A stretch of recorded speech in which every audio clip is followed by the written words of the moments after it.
now to finish November proper. So, it's time for another Arc Thoughts. Yay! Now, I feel like I need to explain this, even though I've done this literally for 22 months in a row, this being 23. But as a One Piece fan, I wanted to talk about my thoughts on an arc in the One Piece series in chronological order from when it was first, published and then, animated. Once a month until pretty much I catch up with the series, which is looking like it's probably going to happen sometime in 2022. But we're still in 2021, so that's okay. With that said, I mentioned how I was in college when the Impel Down arc was first being animated. And that was the arc that I started watching back when I got into the anime. Now, when I was in college, my roommate, who was also an anime fan, introduced me to a site called Naruto Wire, which I don't even know if it exists anymore, but it was basically a place where, because at the time, the big three shonen manga anime were One Piece, Naruto, and Bleach, and my roommate was a Bleach fan. But, I was into Naruto, and growing back into One Piece a little bit more and more. So, all in all, I'd start, and then I'd say, like, wait, what's this One Piece and then chapter number 5 something or whatever, right? It turns out they were the links to the manga. And needless to say, that's how I wound up reading the manga. And I'll never forget the news that had struck when, there were sites all over, there were, videos and articles popping up that the biggest thing that happened in this arc happens, but I'll get into that momentarily. So, what happens in this arc? Well, this is the Marineford arc. This arc was the culmination of 10 years of storytelling, where there's so much going on with, basically, you know what? This was literally Avengers Infinity War, before Avengers Infinity War, if I could even make any kind of comparison, where you get, the best of the best well-known characters in the One Piece world, and it's basically an all-out war. All for the sake of, you have the Whitebeard pirates trying to save Portgas d'Ace, Luffy's brother, from being executed. And meanwhile, you have the Marines, the world government, who obviously want to execute Ace, because one of the biggest revelations of this arc is it turns out that Ace was the son of Gold D. Roger, the king of the pirates. Yeah. So, needless to say, the execution of Ace seems like a smart idea at that point, right? Anyway, so many characters are put through the emotional ring of this arc. I mean, Luffy, but I'll get to him in a second. Whitebeard, who way back in the Gyre arc was introduced as the world's strongest man, and he lived up to it. It literally took the Marines everything they had and more to almost bring him down. And even that almost wasn't enough, you know what I mean? But in the end, he basically lived up to the hype. Normally when you have a character who's proclaimed as the world's strongest or whatever, there's a lot of expectations, but yeah, he lived up to the hype. And then you have Garp, who's Luffy's grandfather, and who also raised Ace as well. So he's put through the emotional ring as well because he's a Marine. He has to do his job, make sure the execution of Ace goes according to plan. But the inner turmoil of just how he feels is just so drastic. You really feel for Garp on either side of his, subconscious. I don't want to have this happen but it's my job to make sure it does. Like, it's so tragic when that happens. And again, I don't want to get into naming like all the characters or whatever. I just want to get into the main thing that I personally remember and the reason why I really started reading manga and really started loving One Piece again.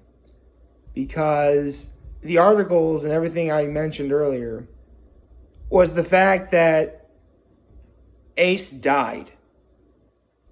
Now, looking at this from Luffy's perspective, in the span of now 4 arcs, from Sabaody to, Marineford,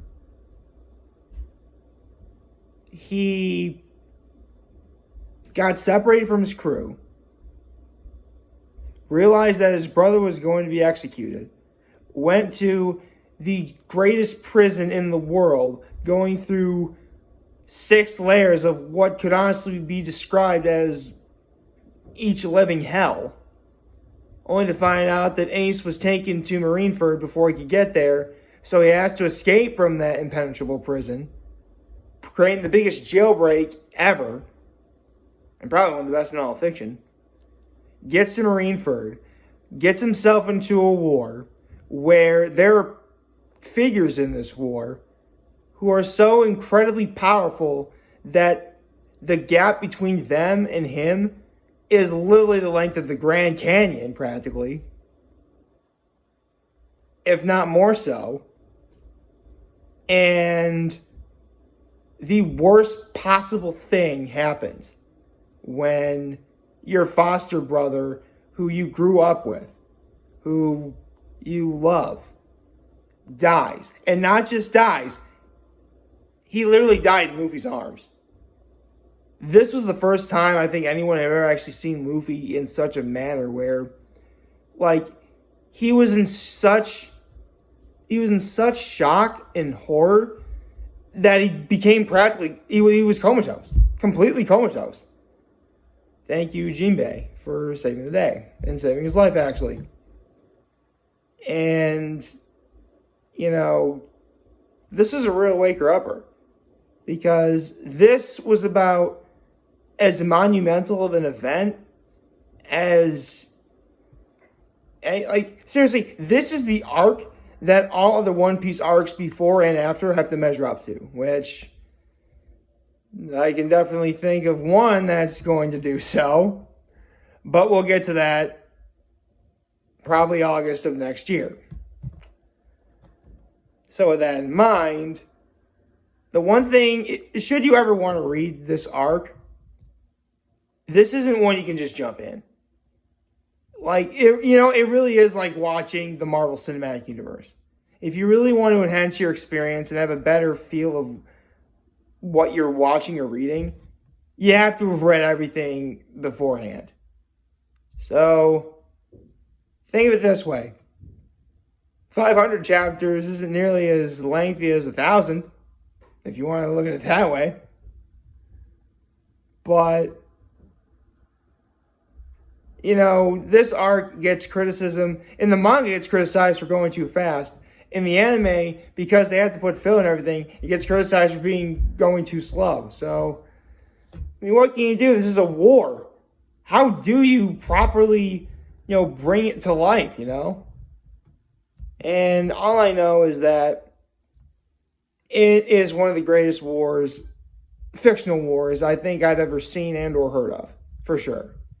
Right up there with the likes of what you'd seen like Lord of the Rings or, any of the Avengers movies, any of that stuff. Like, this was spectacular. Granted, the outcome was not remotely what people wanted to see. Seriously, because you have to understand, this is One Piece. Like, it is rare, unless it's a flashback, nobody dies. And Ace dies in the present day. To say that One Piece shocked the world for that reason alone is an understatement. It was huge. And after I saw that, I'm like, good God, what happens next? Well, much like any other war, there has to be an aftermath. And there was. And I can definitely tell you that if you're a One Piece fan and you remember reading it when it came out, or you ever saw the anime when it came out, chances are you were probably shocked by what you saw. I know I was.